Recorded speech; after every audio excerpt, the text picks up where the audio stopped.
Pada kesempatan hari ini kita akan membahas tentang KUHP tahun 2023, khususnya tentang tindak pidana pembunuhan berencana, kemudian pembunuhan bayi, kemudian eutanasia, kemudian membantu orang bunuh diri, dan pembunuhan karena kebencian terhadap ras atau etnis, termasuk genosida, serta tindak pidana terhadap hak asasi manusia. Pembahasan ini memiliki satu posisi strategis dalam rangka untuk memahami perkembangan hukum pidana yang dulu ketentuan-ketentuan itu diatur di dalam KUHP dan di luar KUHP. Nah, kemudian sekarang ini banyak diintegrasikan di dalam KUHP baru tahun 2023. Unsur tindak pidananya ada yang sama, namun ada juga yang berbeda. Begitu juga dengan ancaman tindak pidananya. Karena itu pada kesempatan hari ini kita akan membahas mulai dari pembunuhan berencana dan nanti diakhiri dengan tindak pidana terhadap hak asasi manusia. Perlu saya kembali mengingatkan bahwa tindak pidana pembunuhan itu merupakan tindak pidana yang memiliki variasi berbeda-beda. Makanya kemudian tindak pidana pembunuhan itu akhirnya dapat dikategorikan menjadi beberapa golongan yang antara satu dengan lainnya itu berbeda ancaman pidananya. Karena unsurnya berbeda, maka ada yang terjadi satu pemberatan. Atau mungkin juga justru sebaliknya terjadi satu peringanan. Misalnya dalam kasus pembunuhan yang dilakukan oleh seorang ibu terhadap bayinya yang baru saja dilahirkan. Kalau pembunuhan dalam bentuk pokok itu ancaman pidananya 15 tahun, tetapi kalau dilakukan oleh seorang ibu terhadap bayinya yang baru dilahirkan karena khawatir, menanggung rasa malu, dan lain sebagainya, itu ancamannya hanya 7 tahun, kecuali dengan rencana. Jika dengan rencana itu ada menjadi 9 tahun. Artinya itu terjadi satu penurunan ancaman pidana. Baik, pembunuhan berencana dan pembunuhan dalam bentuk lain, ya, misalnya terhadap bayi, eutanasia, genosida, kemudian pembunuhan atas dasar kebencian terhadap ras dan etnis tertentu, sebenarnya merupakan satu pengembangan dari bentuk pembunuhan biasa atau pembunuhan pokok, ya.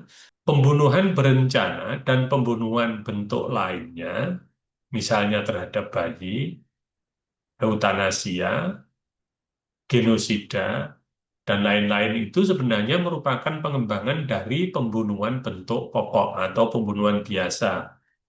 Nah, karena itu ditambah dengan modus atau objek yang berbeda, maka kemudian oleh legislator diatur dalam pasal tersendiri atau di dalam ayat tersendiri. Karena memang ancaman pidananya bisa berbeda. Nah, karena itu untuk memahami pembunuhan berencana itu apa, maka kita harus paham betul tentang unsur tindak pidana di dalam pembunuhan pada bentuk pokok atau pembunuhan biasa. Sebagaimana kemarin sudah saya sampaikan bahwa tindak pidana pembunuhan itu merupakan satu perbuatan yang dilakukan oleh orang dengan sengaja dan dilakukan secara tidak sah yang akibatnya adalah hilangnya nyawa orang lain. Nah, jadi pembunuhan itu harus dilakukan oleh manusia. Pembunuhan harus dilakukan oleh manusia, tidak dapat dilakukan oleh korporasi. Tetapi nanti pada pembahasan kita terkait dengan pembunuhan karena dasar rasa kebencian terhadap ras dan etnis, itu dapat juga melibatkan korporasi. Jadi sekali lagi melibatkan.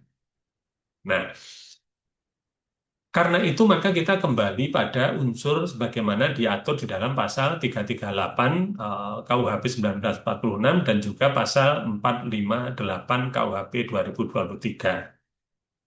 Pembunuhan itu diatur begini. Barang siapa dengan sengaja merampas nyawa orang lain diancam karena pembunuhan dengan pidana penjara paling lama 15 tahun. Jadi cara menerjemahkannya, sengaja merampas nyawa orang lain itu disebut dengan pembunuhan. Jadi ada kesengajaan, ada niat, ada kehendak yang dituju itu adalah merampas nyawa orang lain. Jika yang dituju itu adalah membuat rasa sakit atau terganggu kesehatan, maka itu adalah tindak pidana penganiayaan. Nah, dalam bentuk pokok ini ternyata antara KUHP tahun 1946 dengan tahun 2023 itu juga sama ya. Di dalam pasal 458 itu, setiap orang yang merampas nyawa orang lain dipidana karena pembunuhan dengan pidana penjara paling lama 15 tahun. Bedanya cuman di sini disebutkan dengan sengaja, ya di sini tidak disebutkan. Tetapi sebagaimana sudah saya sampaikan bahwa di dalam KUHP tahun 2023 itu, apabila tidak ada redaksi dengan sengaja, maka harus diartikan perbuatan itu dilakukan dengan sengaja. Apabila itu dilakukan tidak dengan sengaja atau lalai atau alpa, pasti akan ditulis dalam redaksi secara jelas karena kelalaiannya atau karena kealpaannya. Baik, kalau kita lihat dalam KUHP baik tahun 2023 maupun 1946 itu tidak ditentukan bagaimana cara orang melakukan suatu pembunuhan. Apakah itu dicekik, ditendang, ditembak, kemudian juga dibacok, dipalu, dan sebagainya, itu tidak ditentukan. Karena ini adalah tindak pidana yang mengutamakan akibat, yaitu berupa hilangnya nyawa orang lain. Atau kalau di dalam teori itu disebut dengan jenis tindak pidana material, yaitu tindak pidana yang dianggap selesai apabila akibat yang dilarang oleh hukum pidana itu timbul. Nah, dalam konteks pembunuhan itu apa? Yaitu hilangnya nyawa orang lain atau matinya orang lain. Nah, kemudian matinya tersebut tidak harus seketika, tetapi mungkin juga perlu waktu atau ada beberapa waktu yang menimbulkan kematian itu. Jadi misalnya ada orang dibunuh secara berencana, tetapi dipikir bahwa dia sudah mati korbannya, tetapi ternyata belum mati. Kemudian ditolong oleh orang, dibawa ke rumah sakit, diberikan satu pertolongan, ternyata seminggu atau sebulan berikutnya itu baru meninggal dunia. Maka itu pun termasuk dalam kategori pembunuhan berencana, karena titik tekannya itu adalah pada hilangnya nyawa orang yang sudah direncanakan oleh pelaku. Nah, dalam hukum pidana, sebagaimana yang kita pahami bahwa ada variasi di dalam pembunuhan itu, mulai dari pembunuhan dalam bentuk pokok, yaitu diancam dengan pidana penjara 15 tahun maksimum ya. Kemudian juga ada pembunuhan yang dibarengi dengan tindak pidana yang lain. Misalnya dalam kasus perampokan, kemudian juga pemerkosaan, dan lain sebagainya yang disertai dengan pembunuhan terhadap orang lain. Itu pidana penjaranya maksimum menjadi 20 tahun. Begitu juga eh, jika itu direncanakan oleh pelaku secara matang sebelum melakukan satu pembunuhan itu, maka ancaman pidananya bertambah berat, yaitu menjadi pidana mati atau pidana penjara seumur hidup atau pidana penjara paling lama 20 tahun. Nah, kemudian juga ada misalkan yang pembunuhan itu justru lebih ringan ancamannya karena pembunuhan itu diinisiasi oleh korban, yaitu orang yang secara sungguh-sungguh meminta kepada pelaku untuk membunuh. Maka ancaman bagi pelaku itu menjadi 9 tahun. Dan jika itu kaitannya dengan orang yang bunuh diri, maka orang yang membantu orang bunuh diri itu diancam dengan pidana penjara paling lama 4 tahun. Nah, kemudian kalau dilakukan yang ditambah tujuan lain yang lebih kompleks lagi, tetapi akibatnya berupa matinya orang, misalnya dalam tindak pidana terorisme, kemudian tindak pidana genosida, kejahatan terhadap kemanusiaan, kemudian diskriminasi ras dan etnis, dan sebagainya, itu ancamannya tambah bervariasi. Bahkan untuk tindak pidana terorisme, genosida, kejahatan terhadap kemanusiaan itu ancamannya sampai pada pidana mati. Nah, kemudian jika kita melihat dari sisi status korban, itu berbagai macam juga pembunuhan itu. Jadi jika dilakukan terhadap orang yang memiliki hubungan perkawinan ya, misalnya terhadap suami, terhadap istri, ibu tiri, ibu angkat, ayah angkat, anak tiri, anak angkat, atau karena ada hubungan darah ya, ayah kandung, ibu kandung, kemudian juga anak kandung, maka ancaman pidananya ditambah sepertiga. Sepertiga dari mana? Sepertiga dari pidana yang bersifat pokok. Nah, sehingga ancamannya bisa menjadi 20 tahun. Nah, tapi terus bagaimana jika itu dilakukan secara berencana? Maka bukan lagi ditambah sepertiga. Karena kalau berencana itu ancamannya sampai dengan pidana mati. Khusus untuk pidana mati tidak ditambah sepertiga. Tetapi eh, dalam kaitannya dengan pembunuhan yang ditambah sepertiga itu apabila dilakukan dengan tidak terencana. Jadi dilakukan secara spontan.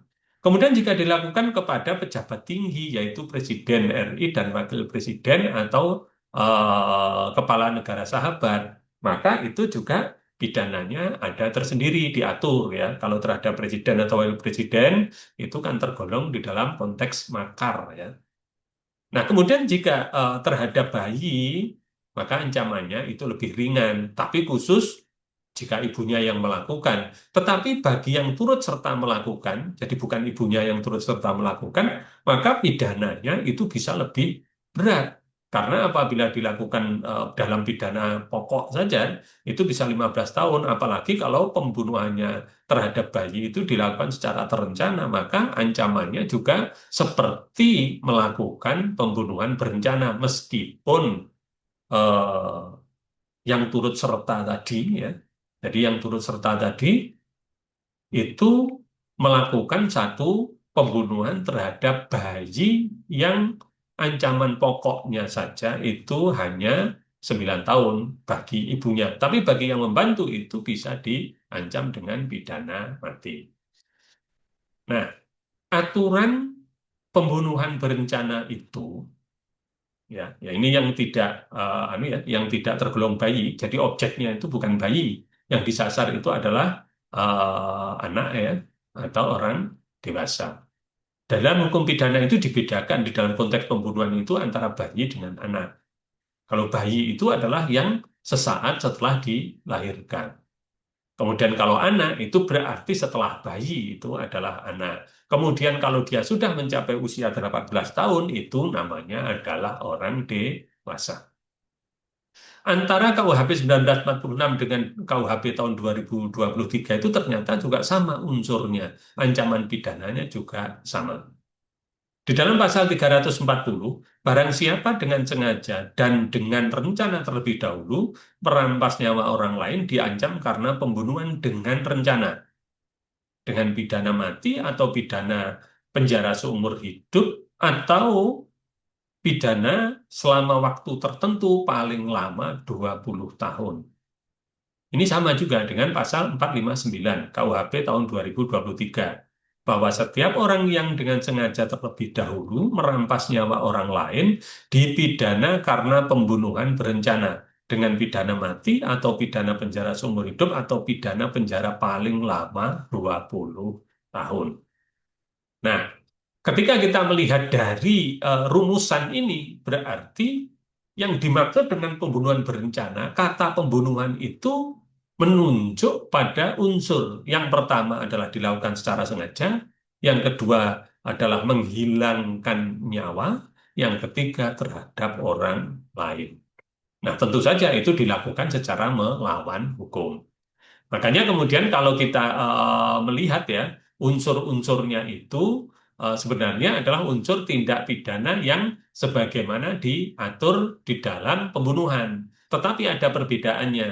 Makanya di sini ada unsur-unsur tindak pidana di dalam pembunuhan berencana, baik itu pasal 340 maupun di KUHP yang baru, maka unsur tindak pidananya ada unsur subjektif, yaitu dilakukan dengan sengaja. Seperti kemarin sudah saya sampaikan, kata sengaja itu menunjuk pada satu kehendak yang memang dia bisa membayangkan apa yang terjadi jika perbuatan itu dilakukan. Jadi dia bersungguh-sungguh dengan keteguhan hati untuk melakukan satu perbuatan itu.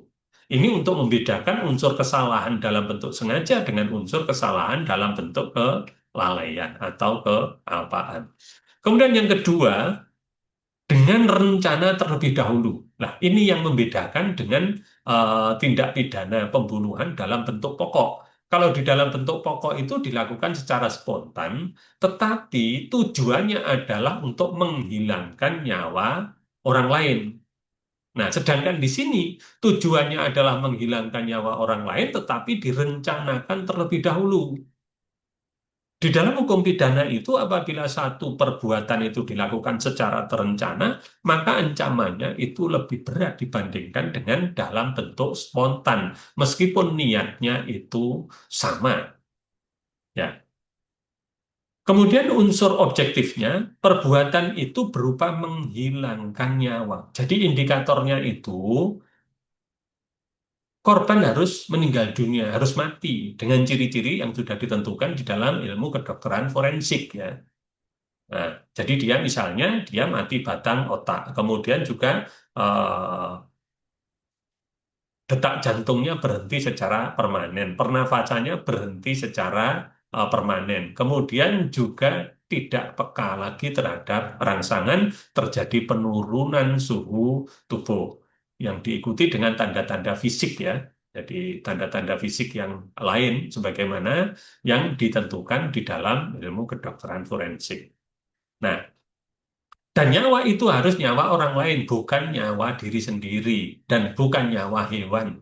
Tetapi di sini adalah nyawa orang dan orang itu harus orang lain. Tidak peduli apakah itu anaknya, istrinya, ibunya, orang yang tidak ada hubungan darah dan sebagainya, tidak ada hubungan perkawinan dan sebagainya, itu tidak penting. Yang penting dia adalah orang lain.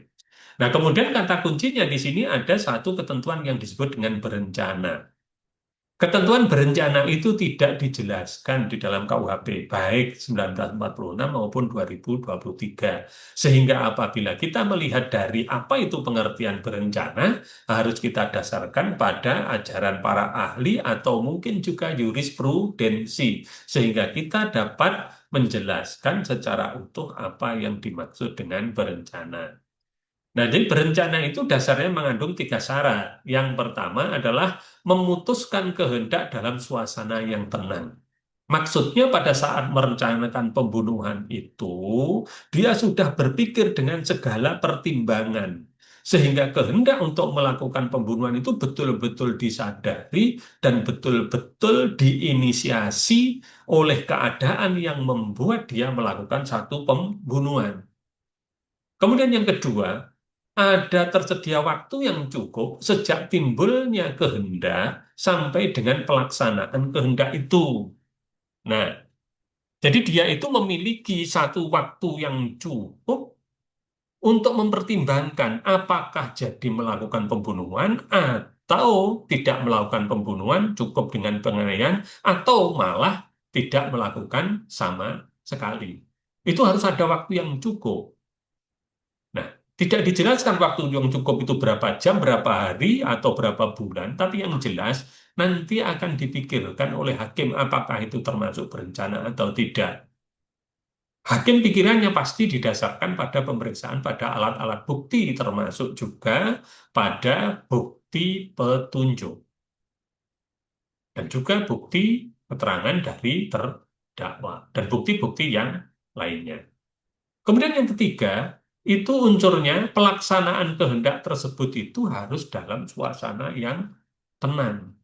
Nah, biasanya kalau itu sudah direncanakan, ya, pembunuhan itu, baik waktunya, sasarannya, alat yang akan digunakan, kemudian juga cara untuk menghilangkan jejak atau untuk melarikan diri, itu semuanya sudah tertata rapi. Makanya kemudian itu dianggap sebagai satu pembunuhan berencana. Kemudian ada kaitannya ya. Eh, Ternyata di dalam KUHP tahun 2023 itu memang terkait dengan penjatuhan pidana sebagaimana saya sampaikan tadi, hakim akan selalu mempertimbangkan unsur rencana. Jadi ketentuannya itu ada di dalam pasal 54. Dalam pemidanaan wajib dipertimbangkan ya bentuk kesalahan pada pelaku ya. Oke, itu tadi adalah sengaja atau lalai karena bentuk kesalahan di dalam hukum pidana itu dua ya, sengaja atau lalai. Kemudian motif dan tujuan tindak pidana itu apa? Nah, kemudian sikap batin dari pelaku tindak pidana itu. Dan yang ketiga, yang keempat adalah tindak pidana dilakukan dengan direncanakan atau tidak direncanakan. Nah, sedangkan yang lain-lain ini, mulai dari A sampai C, tentu itu diperhatikan. Ya. Tentu itu diperhatikan. Nah, kemudian, perencanaan-perencanaan itu tadi, itu diatur juga dalam kaitannya dengan pasal 15 dalam KUHP tahun 2023. Nah, jadi untuk persiapan itu terkait dengan perencanaan, tetapi persiapan melakukan tindak pidana tidak dapat dipidana jika pelaku menghentikan atau mencegah kemungkinan terjadinya kondisi sebagaimana dimaksud pada pasal 15 ayat 1, yaitu bahwa persiapan melakukan tindak pidana terjadi jika pelaku berusaha untuk mendapatkan atau menyiapkan sarana berupa alat, mengumpulkan informasi, atau menyusun perencanaan tindakan, melakukan tindakan serupa yang dimaksud untuk menciptakan kondisi untuk melakukannya suatu perbuatan yang secara langsung ditujukan bagi penyelesaian tindak pidana. Dari ketentuan itu, maka menurut saya, orang yang melakukan perencanaan pembunuhan kepada orang lain, ya merencanakan saja loh ya, jadi masih berupa perencanaan, maka itu tidak dapat dipidana, kecuali dalam kasus makar terhadap presiden. Jadi perencanaan itu kalau di dalam makar tentu harus diawali dengan satu perbuatan, persiapan, itu dapat dipidana. Baik. Kemudian kita lanjutkan lagi terkait dengan pembunuhan berencana terhadap bayi. Jadi tadi itu adalah pembunuhan berencana terhadap bukan bayi. Yang sekarang adalah terhadap bayi. Ini diatur di dalam pasal 341 KUHP tahun 1946. Ya, ini apabila di dalam bentuk pokok ya. Seorang ibu yang karena takut akan ketahuan melahirkan anak, pada saat anak dilahirkan atau tidak lama kemudian, dengan sengaja merampas nyawa anaknya, diancam karena pembunuhan anak sendiri. Dengan pidana penjara paling lama 7 tahun ya. Jadi kata kuncinya yang dibunuh itu adalah anaknya sendiri, yang membunuh berarti ibunya sendiri dan dilakukan sesaat atau tidak lama setelah dilahirkan. Nah, motivasinya macam-macam, mungkin karena malu, karena tidak ada bapaknya dalam tanda kutip, atau mungkin karena anaknya terlalu banyak, atau mungkin juga eh, ternyata bayi yang dilahirkan itu tidak sesuai dengan keinginan seorang ibu, kemudian dilakukan satu pembunuhan. Nah, kemudian selain dalam 341 itu kemudian apabila dilakukan secara terencana oleh seorang ibu terhadap bayinya sendiri, maka itu dianggap sebagai pembunuhan bayi berencana. Ketentuannya begini, seorang ibu yang untuk melaksanakan niat yang ditentukan karena takut akan ketahuan bahwa ia akan melahirkan anak, pada saat anak dilahirkan atau tidak lama kemudian, pelaku merampas nyawa anaknya diancam karena melakukan pembunuhan anak sendiri dengan rencana, dengan pidana penjara paling lama 9 tahun. Jadi pembunuhan berencana itu ada dua, dilihat dari sasarannya. Kalau sasarannya itu adalah bukan bayinya sendiri, ya sekali lagi bukan bayinya sendiri, maka ancamannya ikut di dalam pembunuhan berencana terhadap bukan bayinya sendiri. Yaitu ancaman pidananya kalau pembunuhan berencana adalah pidana mati atau pidana penjara seumur hidup atau pidana penjara paling lama 20 tahun. Tetapi apabila terhadap anaknya sendiri, bayinya sendiri oleh ibunya, maka ancamannya hanya 9 tahun. Nah, jadi ini penting untuk dipahami kan. Penting untuk dipahami. Tetapi nanti itu akan berbeda apabila bagi yang turut serta. Jadi di dalam pasal 343 itu bahwa kejahatan yang diterangkan dalam pasal 341, 342, ya di 341 itu berarti pembunuhan terhadap bayi oleh ibunya, kemudian 42 itu dilakukan karena berencana, maka bagi orang lain yang turut serta melakukan sebagai pembunuhan atau pembunuhan anak dengan rencana itu hanya 9 tahun. Ini berbeda dengan di KUHP yang tahun 2023. Karena apabila di dalam KUHP di 2023 itu ancamannya jika dilakukan secara berencana terhadap orang yang turut serta itu adalah sama dengan ancaman terhadap pembunuhan berencana yang dilakukan kepada selain bayi, yaitu kepada anak dan juga kepada orang dewasa. Ketentuannya ini. Jadi untuk yang pertama, saya bacakan ya. Untuk yang pertama, pembunuhan terhadap bayi yang dilakukan oleh ibunya itu ancaman pidananya sama antara KUHP 1946 dengan 2023, yaitu seorang ibu yang merampas nyawa anaknya pada saat atau tidak lama setelah dilahirkan karena takut kelahiran anak tersebut diketahui orang lain dipidana karena pembunuhan anak sendiri dengan pidana penjara paling lama 7 tahun. Nah, ini adalah bentuk pokok ya, ancamannya sama. Kemudian jika yang dimaksud di dalam ayat 1 itu dilakukan dengan rencana, maka ancamannya menjadi 9 tahun. Ini juga sama, ketentuan dalam KUHP yang lama dengan yang baru. Kemudian yang baru itu membedakan yang sebagai pengganti dari pasal 343. Itu diatur dalam pasal 460 ayat 3. Orang lain yang turut serta melakukan tindak pidana sebagaimana dimaksud pada ayat 1 dipidana dengan pidana yang sama dengan 458. Pembunuhan pokok terhadap orang dewasa dan terhadap anak, yaitu 15 tahun.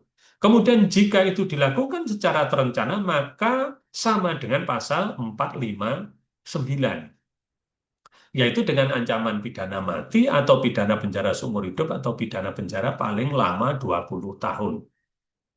Jadi ini merupakan satu pemberatan yang sangat serius jika dibandingkan dengan KUHP tahun 1946. Tujuannya untuk memberikan satu perlindungan terhadap anak. Karena kan di dalam Undang-Undang Perlindungan Anak itu tidak dibedakan antara bayi dengan anak. Jadi anak adalah orang yang usianya belum mencapai 18 tahun termasuk anak yang masih ada di dalam kandungan. Jadi KUHP yang baru ini jelas lebih progresif untuk memberikan satu perlindungan terhadap anak. Karena apa? Orang yang turut serta, ya, orang yang turut serta itu tidak hanya diancam dengan pidana 9 tahun sebagaimana KUHP 1946, tetapi diancam dengan pembunuhan pokok jika itu berencana dengan pembunuhan berencana. Nah, ini menurut saya itu merupakan satu hal yang bagus ya untuk diimplementasikan. Memang orang yang tidak orang yang tidak paham kadang loh kok bisa yang diancam pidana kok lebih berat yang turut serta daripada pelaku utamanya. Nah, pertanyaan itu dijawab oleh penjelasan. Jadi legislator itu membuat satu logika bahwa ibunya sebagai pelaku utama itu justru ancaman pidananya lebih ringan ya. Karena apabila dilakukan dengan spontan itu ancaman pidananya hanya 7 tahun, dilakukan dengan berencana itu hanya 9 tahun. Itu bagi ibunya. Tetapi bagi orang yang lain itu ancaman pidananya yang turut serta itu lebih parah. Alasannya legislator itu karena orang lain yang turut serta dalam pembunuhan sebagaimana dimaksud pada ayat 1 yaitu terhadap terhadap bayi yang baru saja dilahirkan oleh ibunya, kemudian ibunya membunuh dan dia itu misalnya yang pegangi, atau bukan yang apa yang membuang jasadnya dan lain sebagainya, itu kan orang itu tidak berada dalam kondisi psikologis yang sama dengan kondisi seorang ibu yang melakukan tindak pidana tersebut. Sehingga prinsip penyertaan yang berlaku dalam ketentuan ayat ini memang berbeda. Biasanya kalau di dalam penyertaan, orang yang turut serta itu ancaman pidananya kan sama dengan orang yang melakukan. Kalau orang yang membantu itu ancaman pidananya dikurangi sepertiga. Tapi turut serta dalam konsep ini itu berbeda. Karena apa? Karena pertimbangan-pertimbangan psikologis. Kenapa kok pelaku utamanya justru ringan? Ya karena dia sudah menderita. Di satu sisi itu menderita apa ya, secara psikis itu dia terbeban dengan kelahirannya. Yang kedua juga terbeban karena dia melakukan satu tindak pidana itu. Jadi sekali lagi posisi saya adalah posisi menjelaskan logika dari logika dari legislator. Nah, bukan logika yang saya bikin. Saya dalam posisi tidak menyetujui atau tidak menolak. Saya hanya menjelaskan. Kemudian terkait dengan dengan dua pembunuhan berencana itu ternyata ada juga pasal yang mengancam karena begitu seriusnya pembunuhan berencana itu. Maka jika orang itu tidak memberitahukan kepada pejabat yang berwenang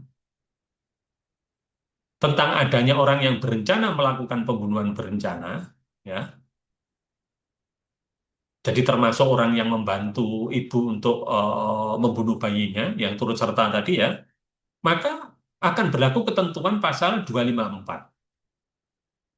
KUHP tahun 2023. Setiap orang yang mengetahui adanya orang yang berniat untuk melakukan tindak pidana pembunuhan berencana, kemudian tidak memberitahu kepada pejabat yang berwenang atau kepada orang yang terancam, padahal masih ada waktu untuk mencegah dilakukannya tindak pidana tersebut, jika tindak pidana tersebut terjadi, ya, maka dipidana dengan pidana penjara paling lama 1 tahun atau denda paling banyak kategori 2. Jadi ada kata kuncinya, tindak pidana itu terjadi. Tetapi kalau tidak terjadi, ya tidak diancam dengan pasal 254. Kemudian ketentuan pidana sebagai maksud ayat 1 berlaku juga terhadap orang yang mengetahui salah satu tindak pidana, jadi pembunuhan berencana tersebut ya, telah dilakukan dan telah membahayakan nyawa orang lain pada saat akibat masih dapat dicegah.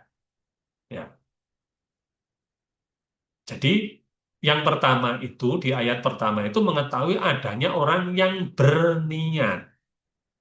Kemudian yang ayat 2 itu adalah yang telah dilakukan dan telah membahayakan. Nah, jadi ini merupakan satu langkah hukum agar pembunuhan berencana itu tidak terjadi atau minimal dapat dikurangi. Meskipun demikian berlaku juga ketentuan 255. Ketentuan sebagaimana dimaksud pada pasal 253 dan 254 tidak berlaku bagi orang yang jika memberitahukan pembunuhan berencana tersebut ya. Jadi terjemahannya begitu, kepada pejabat yang berwenang atau orang yang terancam akan mendatangkan bahaya penuntutan pada diri sendiri, keluarga, saudara atau semenda dalam garis lurus atau menyamping derajat kedua atau ketiga dari suami atau istrinya, atau mantan suami atau istrinya, atau bagi orang yang jika dituntut sehubungan dengan jabatan atau profesinya, dimungkinkan menurut hukum untuk dibebaskan menjadi saksi terhadap orang tersebut. Nah, jadi pembunuhan berencana itu karena begitu seriusnya, maka orang yang mengetahui ada orang berniat atau orang yang akan melakukan ketika dia itu tidak dikecualikan dalam pasal 255 KUHP 2023, maka dia mempunyai kewajiban.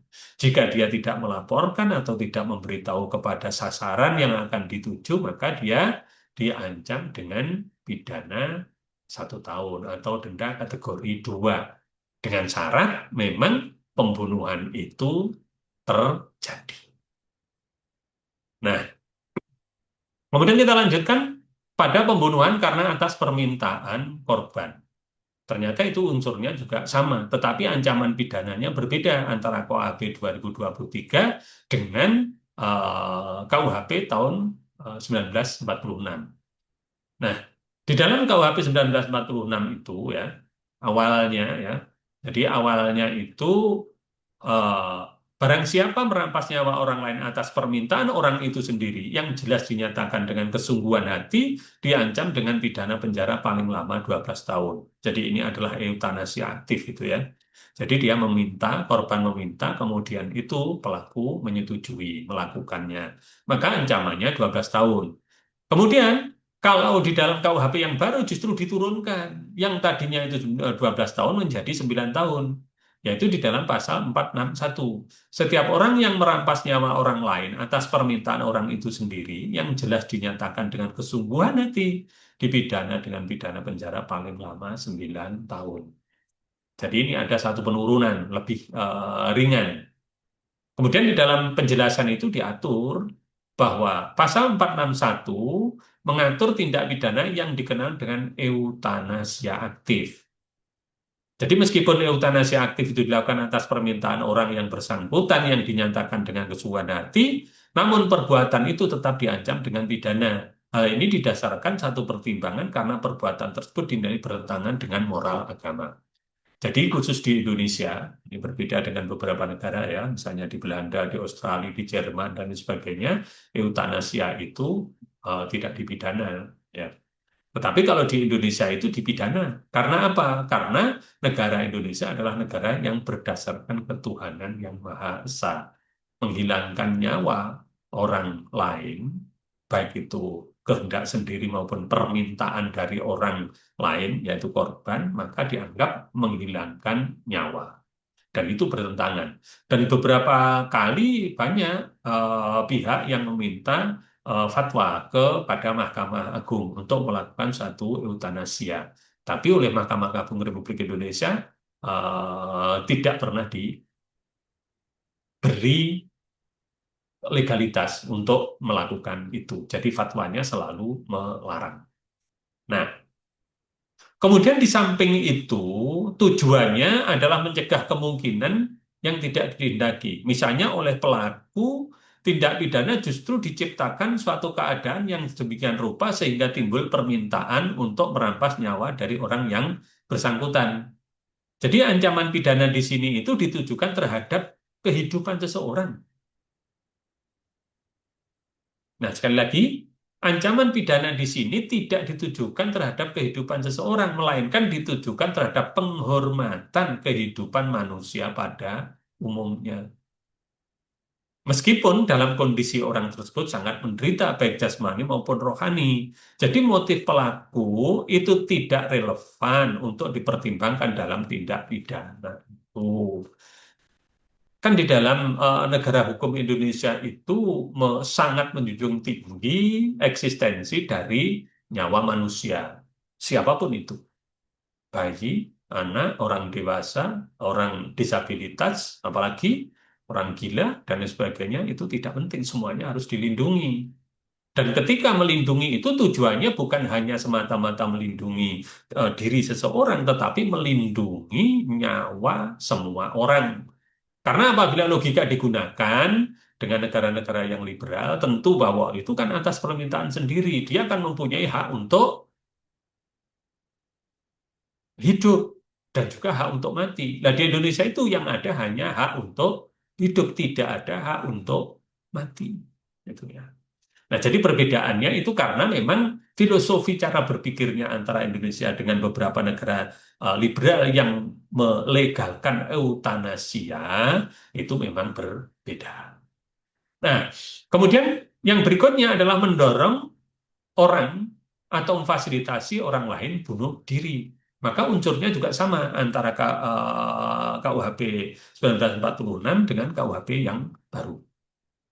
Ancaman pidananya juga sama.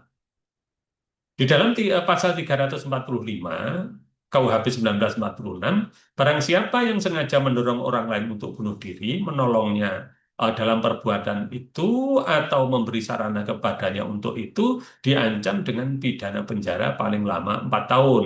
Kalau orang itu jadi bunuh diri. Sama juga dengan 462 KUHP tahun 2023. Setiap orang yang mendorong, membantu, atau memberi sarana kepada orang lain untuk bunuh diri, dan orang tersebut mati karena bunuh diri, dipidana dengan pidana penjara paling lama 4 tahun. Kata mendorong itu diartikan memotivasi, ya. Bukan mendorong agar orang jatuh ke jurang atau mendorong agar orang itu terlindas kereta api. Bukan. Yang dimaksud dengan mendorong ini adalah memotivasi. Kemudian juga membantu, ya. Nah, penjelasannya, apabila orang yang didorong atau dibantu atau diberi sarana untuk bunuh diri tidak mati, orang yang mendorong, membantu, atau memberi sarana tersebut tidak dijatuhi pidana. Ya kan? Jadi misalnya ada orang yang ingin gantung diri, kemudian dia minta agar orang lain itu mengambilkan kursi karena dia mau gantung diri. Tetapi setelah gantung diri sebelum sampai mati, ternyata itu ketahuan orang lain kemudian diselamatkan. Maka orang yang membantu tersebut tidak dapat dipidana. Karena kata kuncinya di sini harus bunuh diri. Kalau bunuh diri orangnya harus mati. Kalau tidak mati namanya bukan bunuh diri. Hal ini didasarkan pada pertimbangan bahwa bunuh diri bukanlah suatu tindak pidana. Jadi bunuh diri bukan merupakan suatu tindak pidana. Ya siapa yang bisa dipidana karena orang yang sudah mati, ya. Oleh karena itu percobaan melakukan bunuh diri juga tidak diancam dengan pidana. Nah, kemudian kita lanjutkan pada tindak pidana genosida. Intinya adalah satu pembunuhan juga. Jadi pada pasal 598 KUHP tahun 2023 yang ini merupakan satu pengganti dari ketentuan di dalam Undang-Undang Nomor 26 tahun 2000 tentang Pengadilan HAM, maka diatur dipidana karena genosida setiap orang yang dengan maksud menghancurkan atau memusnahkan seluruh atau sebagian sekelompok orang, ras, etnis, agama, atau kepercayaan dengan cara membunuh anggota kelompok. Jadi membunuh itu adalah perbuatannya, tetapi motivasinya itu adalah menghancurkan atau memusnahkan. Nah, jadi bentuknya itu membunuh, menghilangkan nyawa, tetapi motivasi utamanya bukan ingin menghilangkan nyawa, tetapi lebih dari itu, menghancurkan atau memusnahkan. Ancaman pidananya dengan pidana mati, pidana penjara seumur hidup, atau pidana paling singkat 5 tahun dan paling lama 20 tahun. Ini mirip dengan pembunuhan berencana. Hanya saja di dalam pembunuhan berencana tadi, itu disebutkan paling lama 20 tahun. Kalau di dalam tindak pidana genosida, itu disebutkan minimum khususnya, yaitu 5 tahun. Artinya hakim tidak boleh menjatuhkan pidana kurang dari 5 tahun terhadap orang yang melakukan genosida. Nah, jadi sebenarnya ini ada kaitannya dengan disparitas pemidanaan. Untuk mengurangi terjadinya disparitas, kemudian legislator itu membuat ancaman pidana dengan style-style minimum khusus dan maksimum khusus. Jadi maksimum khususnya itu 20 tahun, minimum khususnya 5 tahun. Itu pun jika ini menjadi alternatif dari pengganti pidana mati atau pengganti pidana penjara seumur hidup.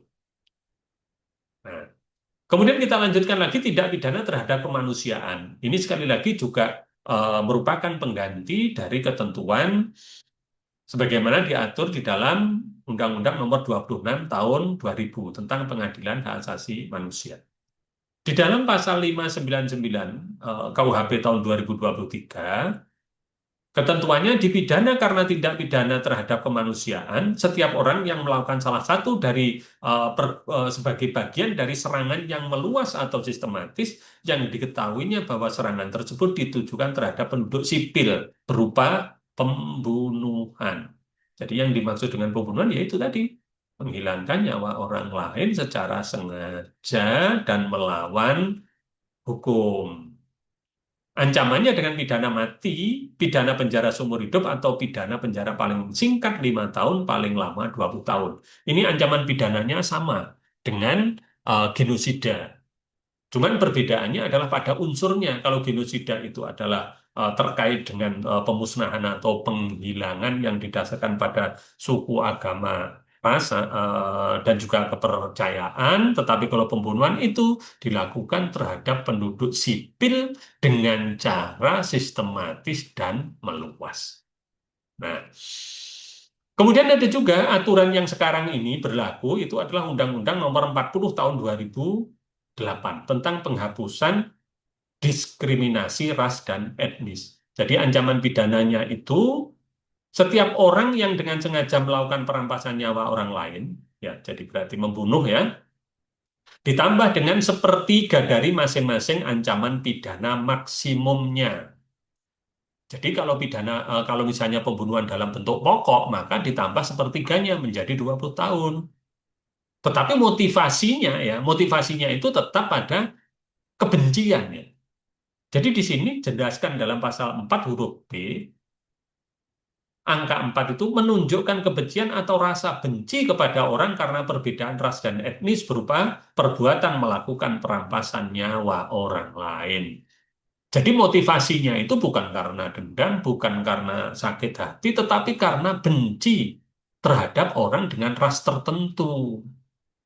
Nah, kebenciannya itu tentu didasarkan pada motivasi-motivasi yang memang terselubung. Dan tindak pidana yang kaitannya dengan diskriminasi ras dan etnis ini perlu memang diatur karena bentuk-bentuk tindak pidana terkembang sekarang ini juga banyak yang mengarah ke sana. Nah, kemudian tadi kan sudah saya sampaikan, ini bisa juga terkait dengan korporasi.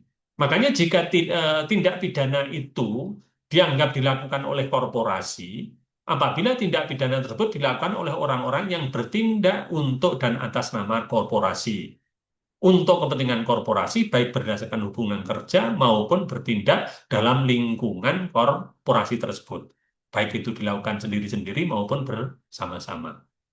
Jadi maksudnya begini, yang melakukan pembunuhan tetap saja orang kan ya, tetapi itu motivasinya atau itu dikoordinasikan oleh korporasi tertentu, tapi basisnya selalu berdasarkan pada kebencian atau rasa benci terhadap ras atau etnis tertentu.